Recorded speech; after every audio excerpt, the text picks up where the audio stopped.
Merci de nous rester fidèles. Vous pouvez participer à cette émission en venant sur X et en cliquant tout simplement espace GG et puis aligner vos messages, vos contributions aux réflexions et aux commentaires autour des sujets qui font objet des débats ce matin. Vous pouvez également nous écrire au 657 39 13 13. Aïssa Toussane sera là pour relayer vos différentes contributions. Alors, on poursuit cette émission.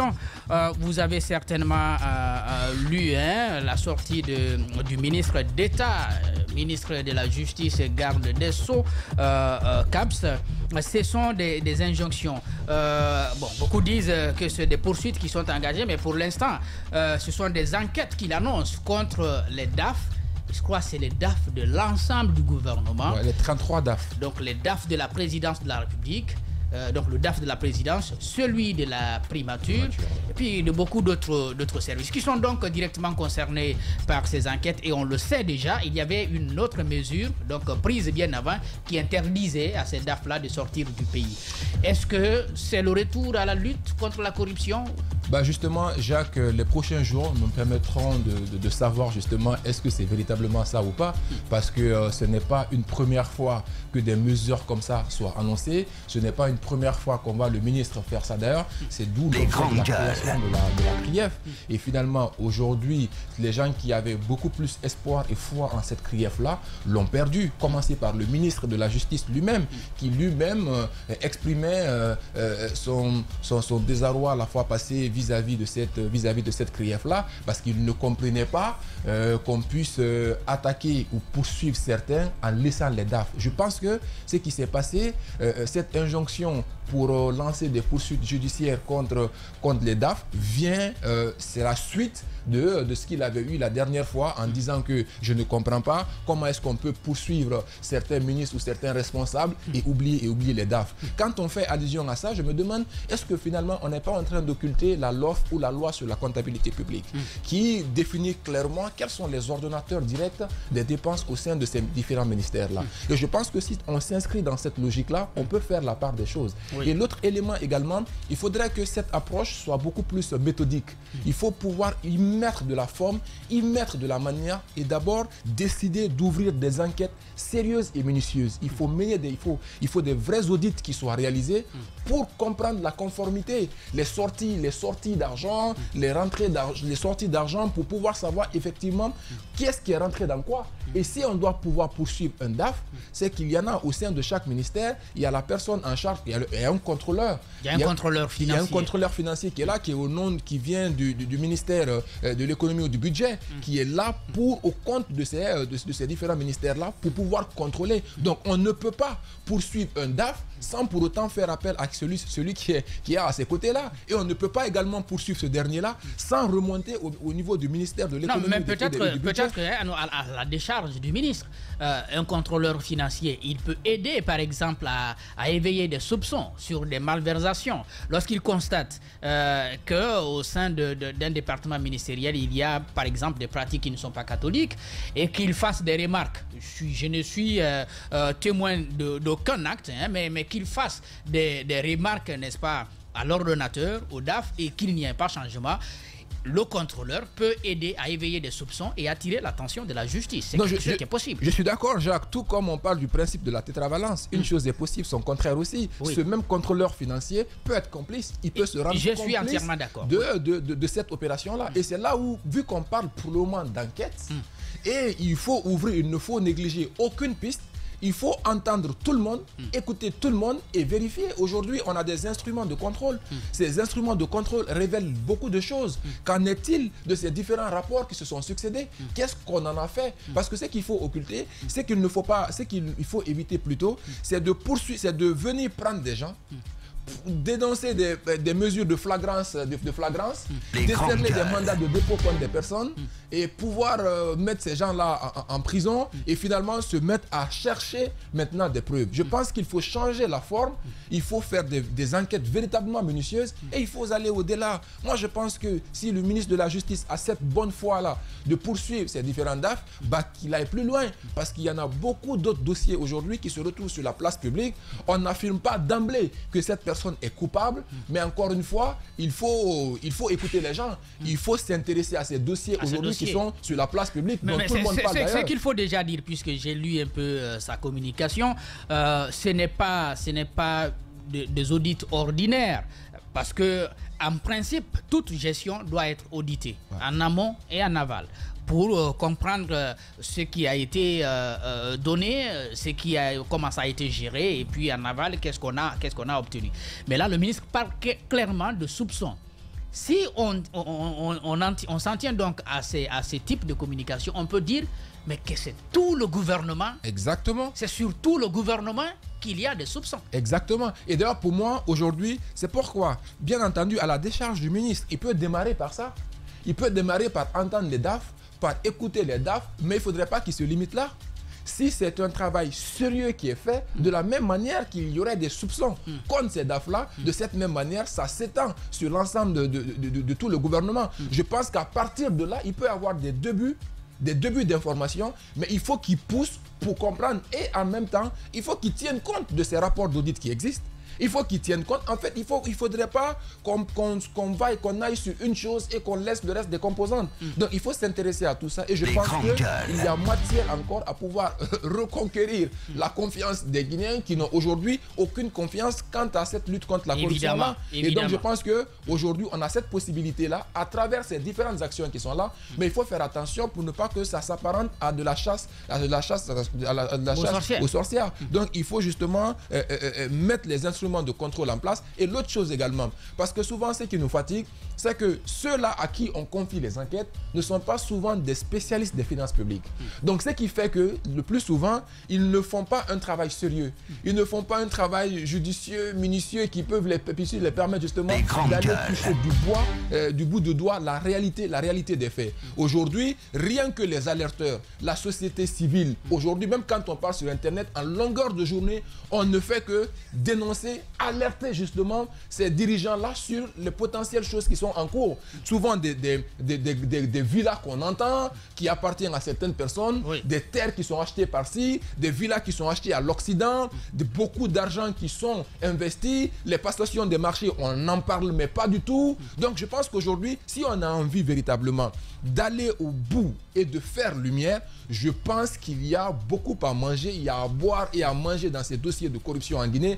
Et le ministre a l'opportunité aujourd'hui de pouvoir aller au bout. Qu'en est-il d'ailleurs, monsieur le ministre, de la réforme depuis là annoncée au sein de la CRIEF? Parce qu'encore une fois, si ces dossiers-là, après la partie il a procédé à bon, pas une réforme, parce qu'il a procédé à des changements majeurs. Exactement, mais ça ne suffit pas parce qu'il avait annoncé beaucoup de choses. Il avait annoncé notamment la mise en place d'un parquet financier à ce niveau-là. Mais aujourd'hui, où est-ce qu'on en est? Je pense que ça, c'était la véritable mesure à faire. En réalité, Jacques, quels que soient les hommes que vous envoyez, mais le système ils peuvent se mouler dans le système. Je pense qu'il faut faire un véritable travail de réforme au niveau organisationnel même d'abord de la CRIEF avant de trouver les personnes qu'il faut être à ce niveau-là. Et je pense qu'au-delà de ça, il faut faire un travail pour qu'on puisse avoir des spécialistes en la matière, des spécialistes des finances publiques pour pouvoir ressortir ces éléments-là. Sinon, encore une fois, on va tourner en rond, on va revenir, on va pas obtenir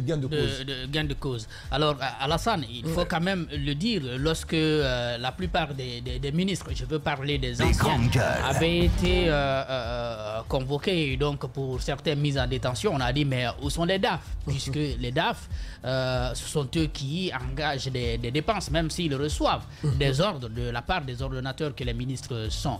Est-ce que finalement on peut dire que on est en train de rectifier le tir? Il faut quand même reconnaître que la plupart des DAF qui sont aujourd'hui en fonction étaient déjà là avec l'ancien régime. Oui, moi je pense que c'est la charrue avant les bœufs, et comme on connaît Charles dans ses sorties, ces derniers temps, il a fait pas mal de sorties. On parlait il y a 5 jours des lanceurs d'alerte qu'il a déversés dans les tribunaux et les cours du pays pour constater. Et après, il y a une inspection qui sera là pour vérifier la remontée des informations en ce qui concerne la corruption. Et pour parler vrai, moi je pense qu'on est en train d'amuser la galerie. On veut faire croire à la population que on poursuit les anciens dignitaires. Non, on poursuit les anciens dignitaires, mais nous-mêmes, on est concernés, on n'est pas épargnés. Mais comment s'y prendre, ceux qui ont déjà la main à la pâte? Je parle de charrue avant les bœufs. Il y a quand même quelques ministres en fonction qui ont déjà été inquiétés. Oui, mais inquiétés, mais après, sans suite. Dossier sans suite. Rappelez-vous de... Non, pour le ministre de la Santé, on n'en sait rien. On n'en sait rien, mais où on en est par rapport à ce dossier qui n'évolue pas. Vous prenez celui des infrastructures, ça déjà on connaît l'issue. Et pour d'anciens dignitaires même, blanchis, sortis du pays, certains DAF de l'ancien régime sortis du pays. Mais rappelez-vous, durant toute l'année... Un DAF qui a déjà été condamné. Non, rappelez-vous, 2023... Le président, ancien DAF de la Cour constitutionnelle, le président de la transition, combien de fois il a rappelé lors des conseils des ministres, au ministre de l'économie et des finances, le ministre du budget, même le gouverneur de la Banque centrale, de lui faire l'état des lieux par rapport à la gestion de telle loi de finances initiale. Jusque-là, lui-même, il n'a pas un retour par rapport à cette demande-là. On parle il y a des instruments au niveau de l'État, de contrôleurs financiers. Quand même, si on a eu confiance à reconduire certains cadres dans le cadre des finances publiques, mais il faudrait aller jusqu'au bout. Les DAF aujourd'hui sont indexés, mais qui leur donne des ordonnances dans le cadre de l'établissement des finances? Mais peut-être que c'est le début de quelque chose. Parce que si un DAF est mis en cause, forcément il va dénoncer son patron. Donc, ce qui veut dire que les membres du gouvernement pourraient être inquiétés. Non, mais, oui. Mais Jacques. Attends, je viendrai à toi tout à l'heure. Jacques, oui.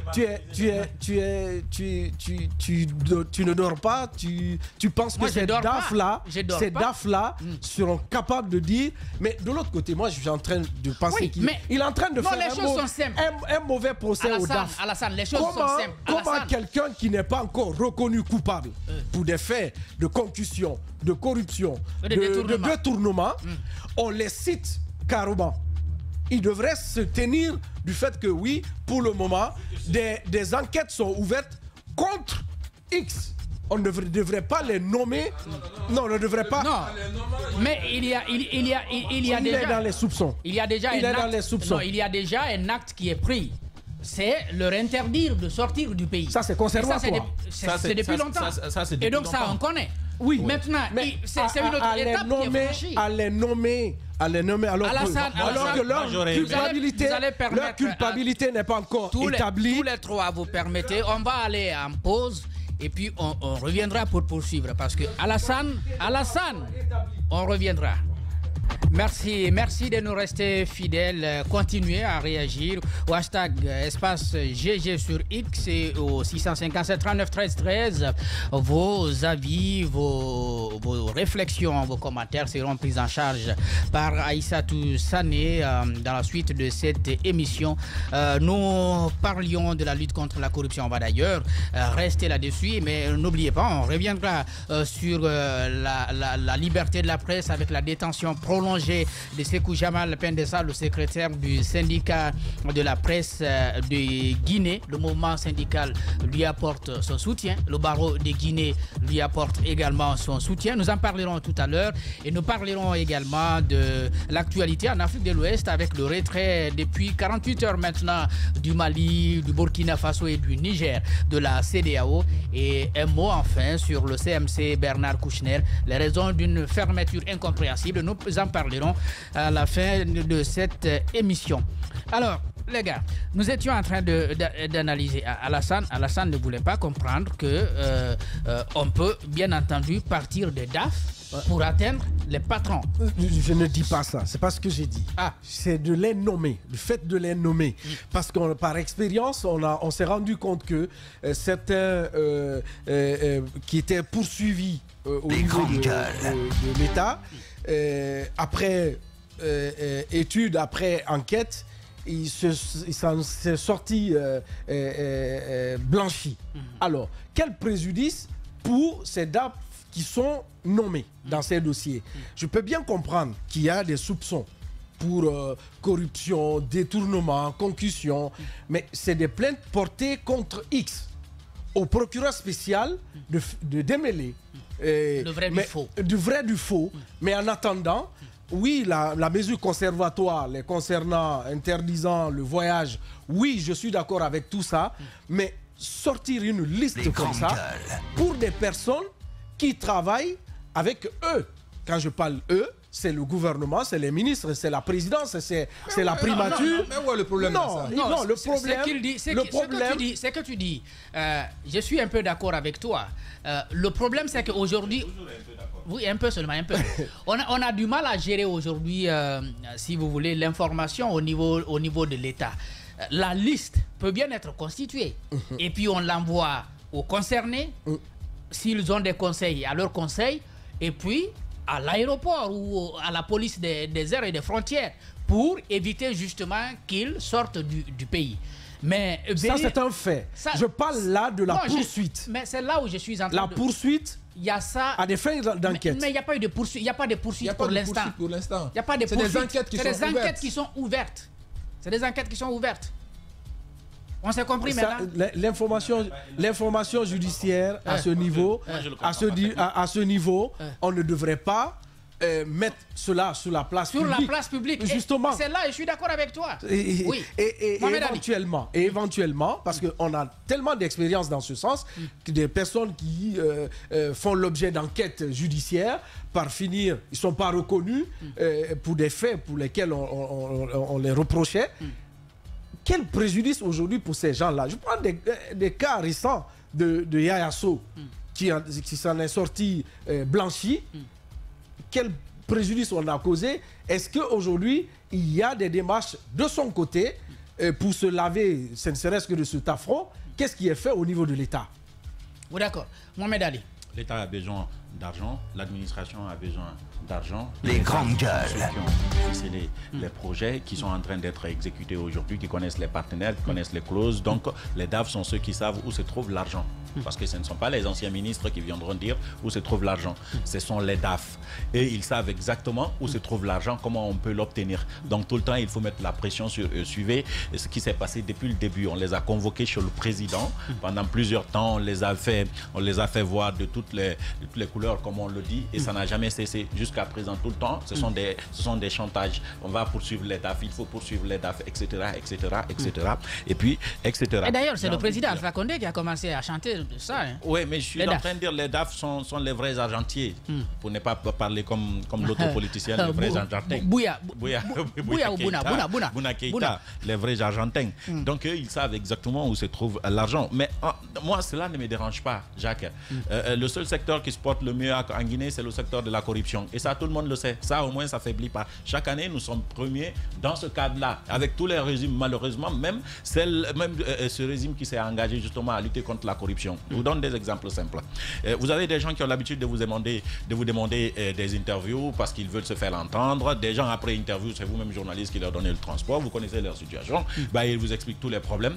2 mois après le pouvoir, et vous le voyez en train de construire tout près de vous des immeubles R+7, R+8. Leurs enfants sont plus là, ils sont à l'étranger, etc. Et puis vous connaissez le salaire de la fonction dont ils occupent, vous êtes en droit de soupçonner.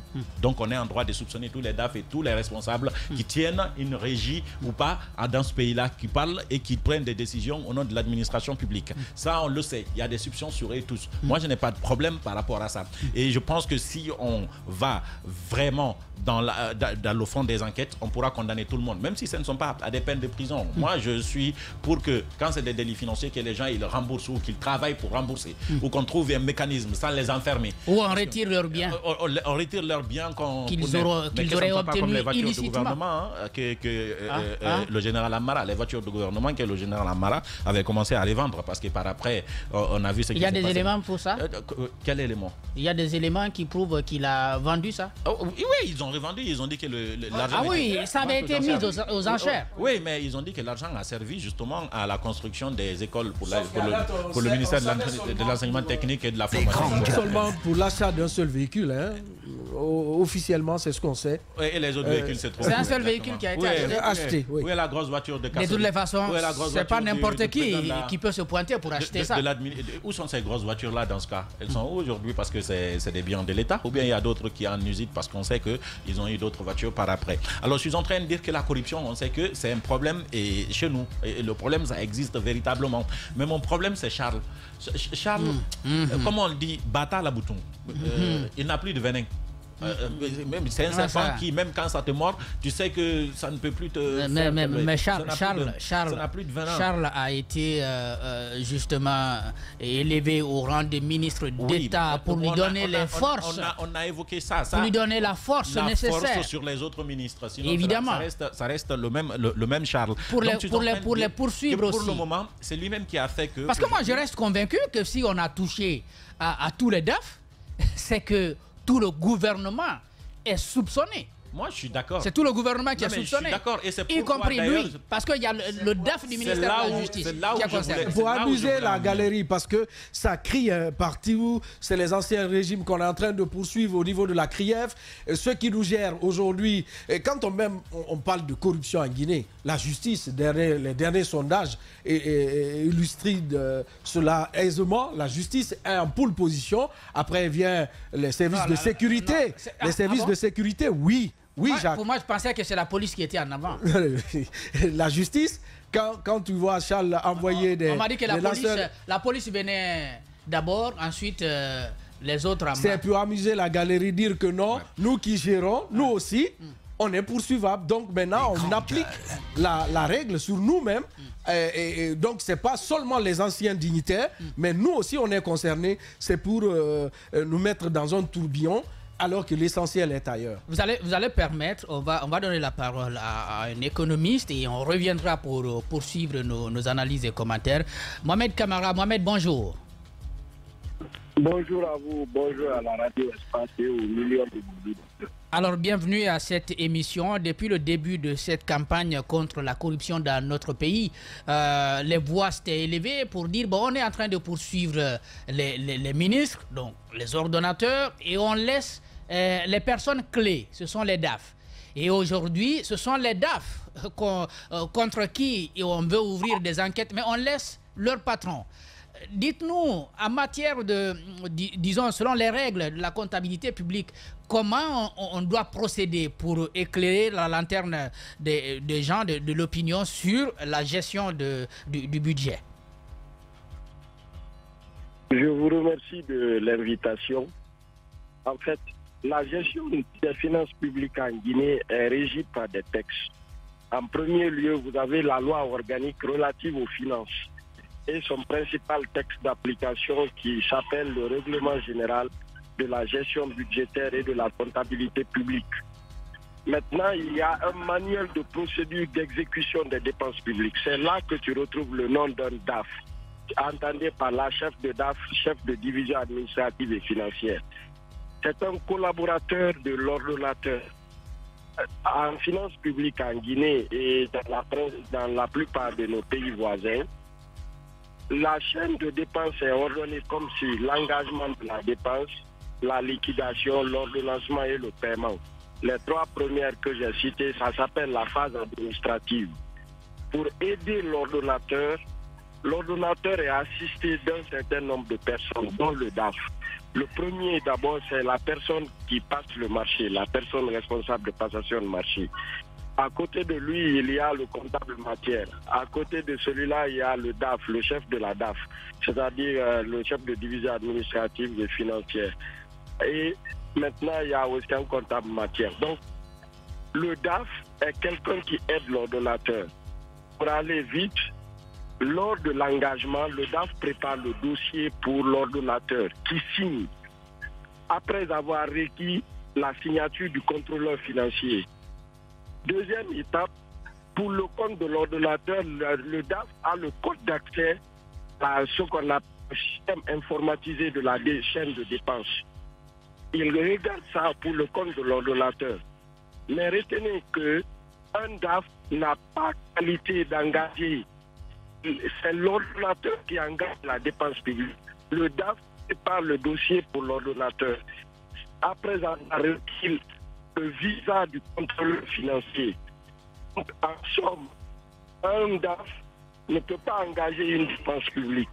Un DAF assiste l'ordonnateur dans son rôle dans la chaîne de dépenses qui consiste à engager la dépense et à faire le mandat de paiement. Une fois que le contrôleur financier a validé, il a donné son visa pour payer, l'ordonnateur fait maintenant un mandat de paiement qui transfère aux ordres, c'est ce qu'on appelle les services des ordres de recette du Trésor. Donc voilà comment le rôle de la DAF est le plus important dans la chaîne de dépenses. Il y a l'ordonnateur, le contrôleur financier, sans le visa de qui la dépense n'est pas effectuée, et enfin le comptable public. Alors, ce que vous nous dites, Mohamed, c'est que même si l'ordonnateur ordonne donc une dépense, si le contrôleur financier ne donne pas son avis, le Trésor ne paye pas. Absolument pas, absolument pas. La LOF que j'ai citée a donné un pouvoir exorbitant au contrôleur financier. Sans son visa, l'ordonnateur ne peut pas payer. Alors, sans le visa du contrôleur et le contrôleur financier, il faut rappeler que dans les départements, les services-là, tels que le DAF, le contrôleur financier, la personne responsable de possession de marché, sont des cadres du ministère du Budget et le cadre du ministère des Finances. Sont nommés par les ministres des Finances et les ministres du Budget dans les départements respectifs. Mais Yada, justement, je veux vous ramener à la LORF, quand on parle de son article 62, il y a justement ce passage que j'ai envie que vous nous aidiez à comprendre concernant le contrôleur financier. Parce que selon certains autres observateurs, ils nous font comprendre que le contrôleur financier, il agit plus en tant que conseiller que contrôleur. Donc, il veille entre autres à la bonne qualité du contrôle interne et la performance budgétaire du ministère. Est-ce que le contrôleur financier, est-ce qu'il est investi véritablement du pouvoir tel que vous nous décrivez là, ou est-ce que vous pensez qu'il est, il n'est pas en plein droit de l'exercice des fonctions qui lui sont conférées? Non, monsieur, les textes que je cite donnent un pouvoir au contrôleur financier. Le contrôleur financier regarde d'abord, son rôle, c'est de vérifier est-ce que ce que l'ordonnateur veut faire, il y a la loi l'autorise, il a qualité d'engager tel type de dépense. C'est le rôle du contrôleur financier. Lui, il est nommé par le ministre des Finances au sein de chaque département. Auprès de chaque ordonnateur, il y a un contrôleur financier. Le contrôleur financier, comme je dis, sans son visa, il ne peut pas y avoir de dépenses publiques. Donc, il est autonome. Il peut refuser d'apposer son visa sur n'importe quel engagement, n'importe quel mandat de paiement. Et la loi l'autorise à le faire. Si l'ordonnateur n'est pas d'accord, il écrit au ministre des Finances. Le ministre des Finances maintenant fait un papier qui ordonne à l'ordonnateur, au contrôleur financier, d'accepter que le dossier passe. D'accord. Bon, peut-être un peu de mots parce qu'on le sent dans sa voix. Voilà. Voilà. Oui, donc, ce que je voulais dire. Alors, le ministre de la Justice rappelle ceci. Si nous voulons qu'il y ait des règles de transparence dans le cadre de l'exécution budgétaire, il faut qu'une enquête sérieuse soit ouverte par rapport à l'exécution réelle des différents budgets. Donc, ce qui implique, pour que cette enquête réelle puisse se faire, donc l'audit ne doit pas uniquement se limiter, ou les enquêtes ne devraient pas uniquement se limiter qu'au DAF. Le contrôleur financier doit faire partir. Le comptable public doit faire partir. La personne en charge des marchés publics doit faire partir. Le ministre également sectoriel, qui est l'ordonnateur, doit faire partie, sachant qu'il reçoit une partie du pouvoir venant du ministre de l'économie. Et donc, jusqu'au ministère de l'économie et du budget, la chaîne doit se retrouver jusque-là. Donc, la bonne démarche ne serait-il pas d'impliquer toutes ces personnes-là et qu'une enquête soit ouverte auprès de toutes ces personnes personnes-là si on veut véritablement permettre de voir la réalité des choses. Mohamed? Ce qu'on peut dire, il faut retenir que le DAF, lui seul, ne peut pas faire la dépense publique. Mais on ne connaît pas d'abord exactement au DAF. Pourquoi on les accuse? Est-ce qu'il fait un détournement? Est-ce que c'est une malversation? Etc. Il faut connaître d'abord le chef d'accusation pour déterminer est-ce que c'est du ressort du DAF. Parce que comme vous le dites là, la ramification peut aller très loin, jusqu'au département des finances. Ça peut aller très loin, jusqu'au trésor public, jusqu'au tout l'ensemble des personnes impliquées dans l'exécution des dépenses publiques. Merci Mohamed, et meilleure santé à toi, hein, on le sent dans la voix. Merci en tout cas pour cet éclairage. Merci à vous. Merci beaucoup. Alors Mohamed Ali, on l'a compris, hein, et nous étions en train déjà de nous poser des questions avant cet éclairage. Le DAF lui seul ne peut pas faire une dépense. Il ne peut pas sortir de l'argent. Lui seul, il ne peut pas sortir de l'argent. On est tout à fait d'accord. Et c'est ce qu'on est en train de dire. Ce qui est aussi possible, c'est que le ministre, je vais dire l'ordinateur, lui seul non plus ne peut pas sortir l'argent sans le DAF. Sans le DAF. Donc, sans le contrôleur financier. Non, il y a une équipe. Le contrôleur financier. Les grandes gueules.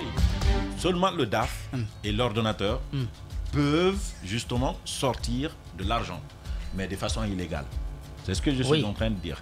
C'est-à-dire avec la complicité du Trésor en ce moment. Bien évidemment. Parce que le Trésor n'est pas censé accepter un paiement si le contrôleur financier n'a pas donné son avis. Et il y a beaucoup de contrôleurs financiers qui sont aujourd'hui marginalisés dans le système.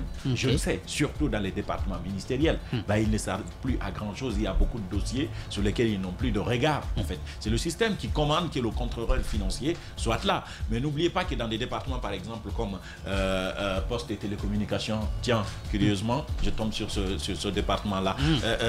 Un contrôleur financier, par exemple, ne relève pas du ministre, il relève du ministère de l'économie et des finances. Parce qu'il est nommé par ce dernier. Dans tous les départements. Je sais, je donne un exemple, vous allez voir ce que je vais dire. Ce qui voudrait dire donc que dans les départements où le contrôleur financier ne relève pas justement du ministre, il y en a beaucoup qui font les choses sans ces contrôleurs financiers. Sans qu'ils n'en fassent même partie. En fait. Parce qu'ils connaissent les rouages, ils connaissent les faiblesses de notre système. Et c'est comme ça se passe généralement. C'est pourquoi je dis, les DAF savent où se trouve l'argent.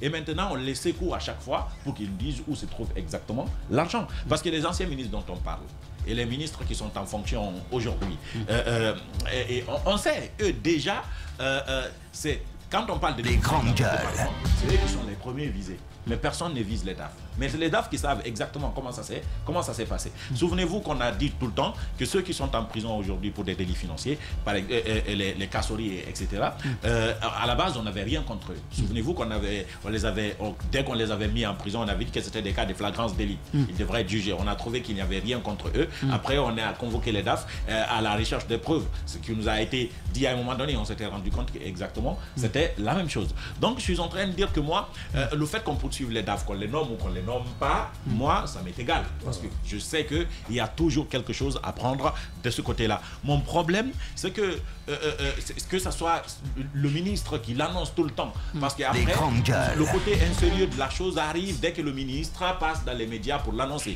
J'aurais aimé que le ministre, il fasse des injonctions discrètes au procureur, ou qu'il les conseille de le faire, et que ce soit le procureur qui prenne l'initiative justement de poursuivre. Qu'ils ne disent pas publiquement, parce que j'ai dit, et je vais terminer par ça, que depuis que Charles est venu à la tête du département, même bien avant, c'est lui qui poursuit tout le monde. C'est lui qui donne des injonctions pour poursuivre tout le monde. Sauf que de tous ceux qu'il a poursuivis, je ne vois pas. C'est que ça met en doute le manque de leadership du procureur. C'est pourquoi. Non, c'est pas le manque. En fait, eux, ils sont obligés. Non, ils ne sont pas obligés. Ils ne sont pas obligés. Ils ne sont pas obligés. On a vu Charles à ce poste-là. Quand il était là, n'existait-il pas de ministre? Oui, il en existait. Mais est-ce qu'il se laissait faire? Non, pas du tout. C'est-à-dire que ceux qui sont là manquent véritablement de caractère. Attention, il ne faut pas confondre les choses. Charles s'était illustré en tant que juge et en tant que juge, il a rendu des sentences qui ont été appréciées par les uns et les autres, notamment la libération des membres des FNDC. Quand il est devenu procureur, il n'attendait pas un ministre.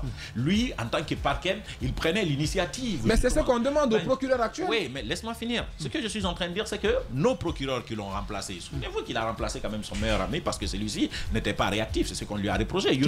Younoussa qui l'a remplacé au parquet général. Younoussa, vous vous souvenez? Yamoussa Conté. Excusez-moi, pour moi ça se ressemble. Yamoussa, par exemple, on lui a reproché de l'inactivité du parquet depuis le début. Parce que Charles avait réussi quand même à implémenter une dynamique qui n'était plus là. Donc il est parti avec sa motivation et sa dynamique à la tête du département ministériel. Donc si les procureurs ne se bougent pas, Charles les demande, et c'est Charles qui les commande, il relève donc de Charles, de l'exécutif, il leur demande des injonctions. C'est obligatoire qu'il continue, qu'il lance des poursuites. Ça, c'est une obligation. Ce qu'il ne peut pas, c'est au niveau des juges. Donc je suis en train de dire que si les procureurs ne le font pas, eh bien c'est Charles qui va leur demander tout le temps. Sauf qu'aujourd'hui, Charles en a tellement demandé et ça n'a pas abouti que lui et Ali Touré, ce sont des jumeaux. En fait, toutes les procédures qu'ils ont engagées, presque rien n'a abouti. Donc du coup, quand ils font des annonces, c'est de l'amusement. J'aurais aimé juste qu'à la place de Charles, que ce soit le parquet qui prenne la parole pour dire à partir d'aujourd'hui, eh ben, on va poursuivre les DAF. Là, il y aurait eu un changement. Il y aurait eu un peu plus de sérieux parce qu'on serait dit, oui, ils ont remplacé les hommes. Peut-être que ceux qui sont arrivés sont dans leur Il y a donc du changement. Ça peut être abouti à quelque chose. On ne veut pas forcément que les uns et les autres soient condamnés. On a juste envie de comprendre comment les choses se sont passées et que le juge se prononce là-dessus. Sauf que maintenant, ça n'arrive pas au juge. On dit juste qu'il faut poursuivre Alpha Condé, il faut suivre Mamadi Yané, il faut suivre Jacques Léo Aleno, il faut suivre à la limite. Et ça même, il avait tenté de le faire, même si c'est le président Mamadi Doumbouya, je vais le poursuivre, mais ça, je pense qu'il l'a répété une fois. Ça n'a plus été. On reviendra à toi. Oui, Caps. Voilà, j'ai envie quand même de relever un certain nombre de faits. Et à ce niveau-là, je pense qu'on peut comprendre le ministre de la Justice quand il ouvre des enquêtes auprès de ces DAF-là. Ce n'est que le début. Ce n'est que le début parce que les DAF, quand même, sont ceux-là qui travaillent sur le dossier au niveau administratif. Et donc, quand on commence là-bas, je pense qu'on est au début du commencement. Là, on est vraiment d'accord. Exactement. Caps. Là, on est au début du commencement. Maintenant, sauf qu'à partir de là-bas, la chaîne doit continuer. On a les premières informations. Dès le moment que lui, il a fini de faire son travail, et là, le contrôleur financier rentre en ligne de compte parce qu'il a cette responsabilité-là de valider. En tout cas, ne valide pas, par rapport, je t'arrête un peu, par rapport au contrôleur financier, et là, je suis d'accord avec ce que Mohamed Ali a dit parce que j'ai été témoin de cela. Et ça, c'est depuis l'ancien régime. Les contrôleurs financiers qui sont envoyés auprès de certains services sont mis de côté, sont ignorés. Et parce que tout simplement, leur avis ne compterait certainement pas au trésor public comme la loi le souhaite. Je me rappelle du côté de l'hôpital régional de Kindia, il y a un contrôleur financier qui avait été envoyé là. Et à chaque fois qu'il a voulu s'approcher du directeur général pour comprendre ce qui se passait par rapport aux commandes, aux achats, tout ça, il n'avait pas accès. Et finalement, même, il a fini par le chasser de là. Ça, c'est dans l'ancien régime. Mais si de telles pratiques continuent, maintenant là, c'est vraiment inutile. Ce qu'il faut rappeler, c'est que déjà, il faudrait que les contrôleurs financiers eux-mêmes sachent c'est quoi le pouvoir dont ils sont investis, qu'ils sachent qu'auprès de ces différents départements-là, ils sont ceux-là qui représentent le ministère de l'économie et des budgets et des finances. C'est eux qui sont là-bas pour justement superviser, contrôler et c'est eux qui doivent valider bien avant que la dépense ne puisse être engagée au niveau des finances. Donc à ce niveau déjà, ils n'ont qu'à savoir que leur responsabilité est engagée. Quand ils viennent derrière dire « nous ne sommes pas écoutés, on ne nous prend pas en compte », comment ils prouvent ça?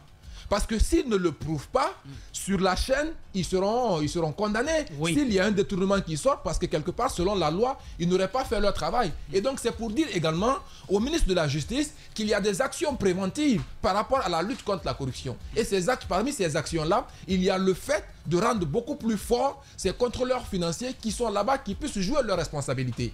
Et au-delà de ça également, il faut que les gens quand même soient préparés, qu'il y ait une forme de formation ou d'entretien en termes d'éthique, en termes de déontologie sur la bonne pratique pour que les gens puissent avoir ça. Mais au-delà de ça, Jacques, il faut aller plus loin, il faut aller beaucoup plus loin.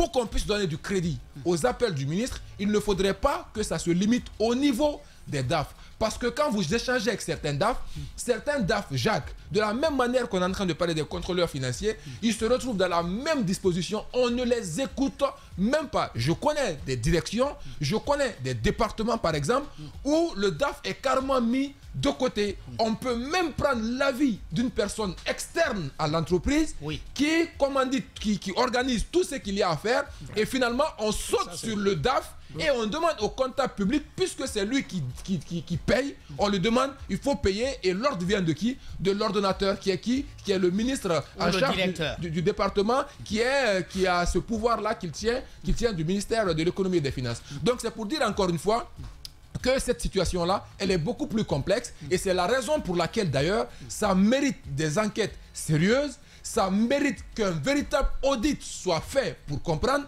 Ça mérite qu'on visite, qu'on vérifie les différentes transactions financières, qu'on aille voir les comptes des uns et des autres pour comprendre ce qui se passe là, qu'on ait des témoins, qu'on prenne des témoignages en compte, et qu'on écoute surtout des gens, parce que des fois aussi, il s'est avéré ici que souvent, on peut même aller faire des rapports contre des personnes là, et quand tu fais un rapport contre une personne, avant que le rapport ne soit validé, on a besoin d'entendre la personne qui peut venir dire, s'opposer à ce qui est là, apporter des preuves par rapport à ce qu'il y a dedans, avant le contradictoire avant de venir au rapport final qu'on peut finalement soumettre au niveau de la personne en charge pour que la suite des actions soit là. Moi je pense aujourd'hui que la sortie du ministre, moi m'interpelle une chose, qu'aujourd'hui ces soupçons là qui sont effectués au niveau des DAF se retrouvent autour de tout l'appareil gouvernemental jusqu'à la présidence. C'est ce que ça veut dire, parce que le premier nom qui est cité, c'est le DAF auprès de la présidence de la République. Donc c'est pour dire que si on peut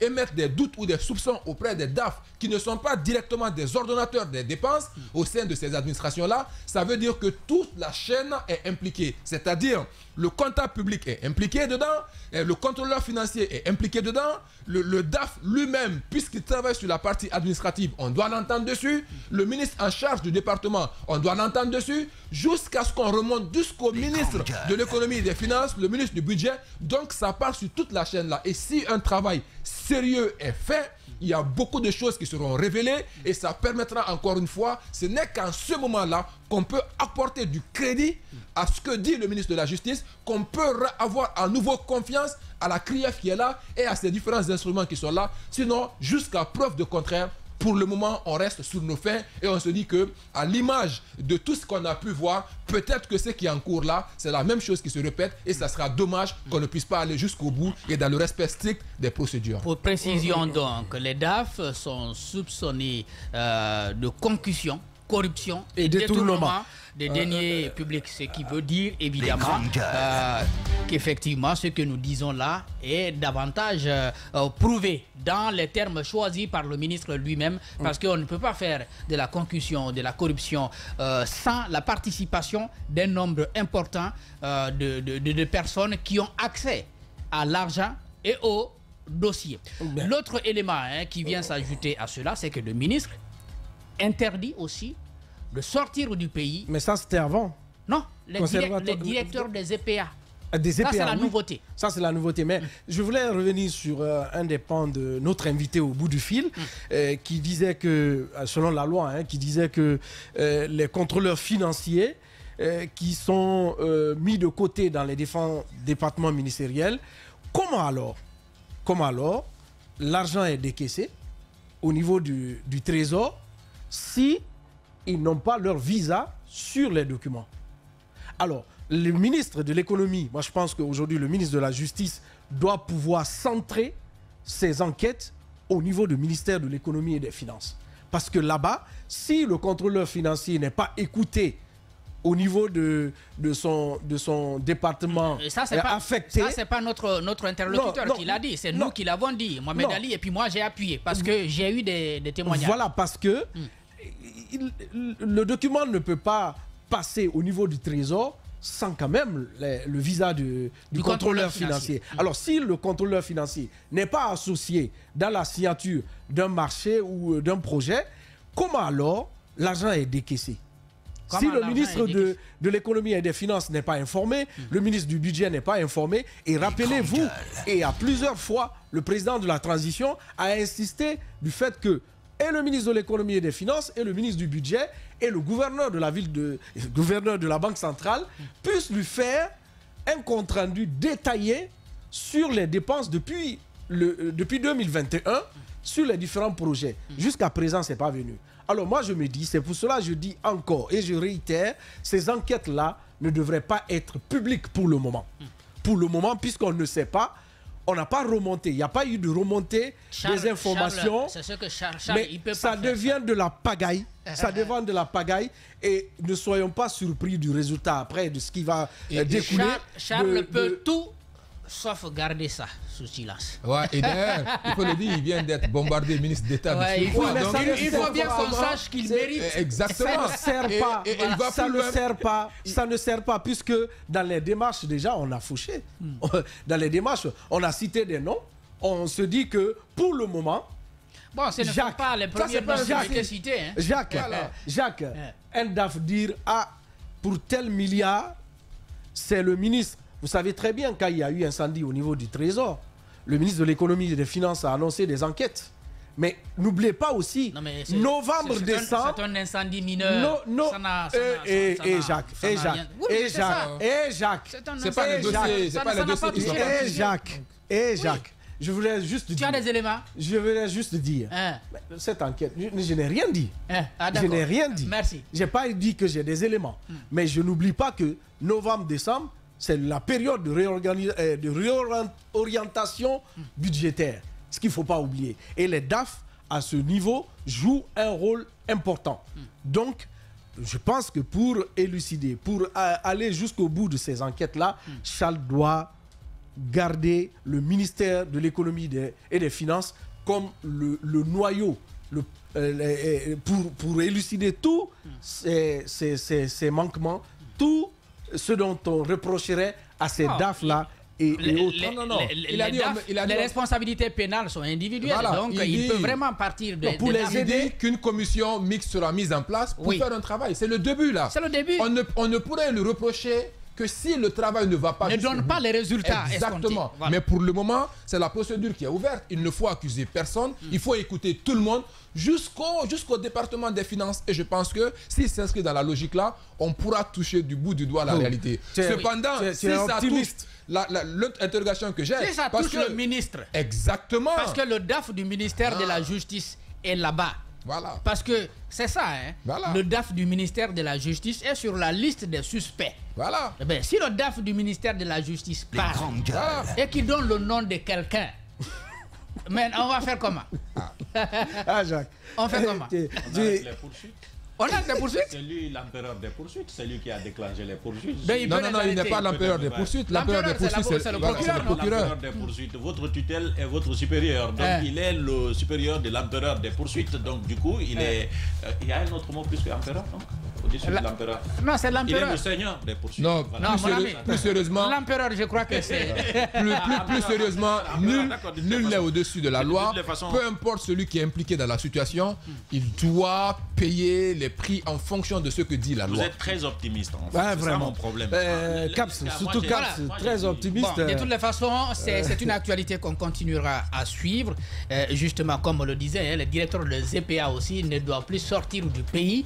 La décision a été prise par le ministre d'État, ministre de la Justice. D'ailleurs, les parents on va embrayer sur la liberté de la presse, ce que Jamal Pendes a toujours en détention, et ses soutiens qui viennent du syndicat, mais également du barreau. Déjà, il faut dire qu'on est largement au-delà des délais requis pour des poursuites engagé en flagrant délit. Oui, effectivement, on nous a dit ici, si on devait s'inscrire dans la logique là, il a été arrêté depuis le 22 janvier, donc ça veut dire que le 23, le 24 déjà, au plus tard, on devait l'entendre. Mais jusqu'à présent, cela n'est pas fait. Et je pense que ça ne devrait pas étonner. on a vu ceux qui l'ont, même si ce n'est pas dans les mêmes situations, dans les cadres en lien avec la corruption, tous ceux qui avaient été pris pour flagrance, jusqu'à présent, ils sont là-bas. Ils sont allés de requalification des faits à requalification des faits, jusque là où on a fini par savoir qu'ils n'ont même pas de preuves. Ils sont en train de chercher des preuves. Et donc ça doit interpeller pour dire encore une fois, on le met là-bas parce qu'on estime qu'il est à la tête du syndicat, et si lui on met main sur lui, eux qu'on le garde, les autres ne se bougeront pas, et finalement il sera celui qui sera la monnaie d'échange pour trouver un compromis pour qu'il soit libéré. Mais encore une fois, à mon avis, ça ne fait pas du tout honneur à la nation, parce que c'est la liberté d'expression là qui est bafouée, et c'est un droit syndical de surcroît, et c'est là où il faut bien entendre justement la mobilisation de ces différentes structures syndicales en guise de soutien, qui ont d'ailleurs saisi des juridictions supranationales par rapport à ce fait-là, et pour dire que derrière, cela seul ne puisse pas se faire, parce que la dernière fois, on avait eu Dr Makanera qui nous disait que si une juridiction supranationale prend des décisions contre un État, si ce n'est pas mis en œuvre, c'est le médiateur de la République qui doit faire cette médiation-là pour qu'on puisse prendre en compte. Mais la question qui est restée en suspens, c'est de savoir est-ce qu'aujourd'hui en Guinée, on a un médiateur même de la République qui puisse être là. Et donc, si ce médiateur n'est pas là, qui va donc suivre le fait qu'on puisse justement appliquer ces décisions qui seront prises ou issues des juridictions supranationales. Maintenant, l'autre côté aujourd'hui, c'est pour savoir jusqu'où les structures syndicales iront. Cette mobilisation qu'ils appellent, ça ira jusqu'où? Où est-ce qu'ils sont prêts à pouvoir partir? Question qu'on va analyser et commenter juste derrière cet écran publicitaire, puisqu'on m'apprend qu'aujourd'hui même, il y a une rencontre à la Bourse du Travail. C'est Alassane qui m'en parle. Oui, et effectivement, c'est annoncé depuis la semaine passée. Nous reviendrons donc juste derrière cet écran publicitaire pour en parler.